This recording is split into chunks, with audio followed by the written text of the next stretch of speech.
Rudi, vaša skladba je bila zmagovalna že pred 2 letoma in sicer od Anike Horvat, toga ste se pa odločili, da boste sami zapeli, kako to?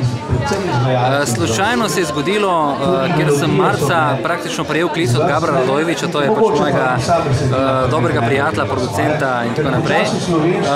Sem prejel klic in mi vprašal me, čuj Rudi, kaj, ti imaš kakšen komad za slovensko popevko? In sem rekel, ja, nisem nič razmišljal v tej smeri, ne, ampak v tistem trenutku sem njih napisal to skladbo v sodelovanju z Leonom Oblakom in smo nič rekli, nič bomo videli, kaj bomo. V glavnem, gladba sprejeta, to smo bili pač že zelo zadovoljni, da je bilo tako in zgodilo se je še več.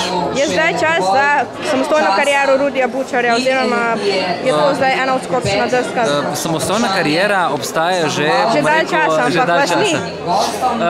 Sem. Vprašanje pa kje. Ja.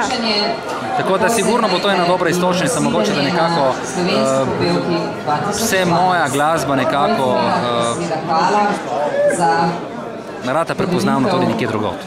Kot ste že sami omenili in vemo, da ste že na naši sceni prisotni dalj časa, ampak kako to, da vaše pesmi ne pridejo do tistega širšega spektra poslušalcev? Kaj je tisto, kar je? Jaz mislim, da ne vem, če sem pravi naslov za to odgovor. Jaz nekako naredim in poskrbim nekako, da te pesmi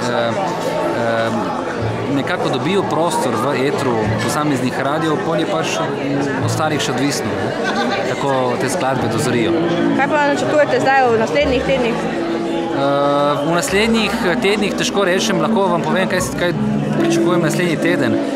Imam 3 zelo močne špile, če lahko tako rečem, po domače, in se jim moram posvetiti. Ena od teh je tudi na Dunaju, in tako da bomo videli, kako se bo to vse. Kaj je to na Dunaju?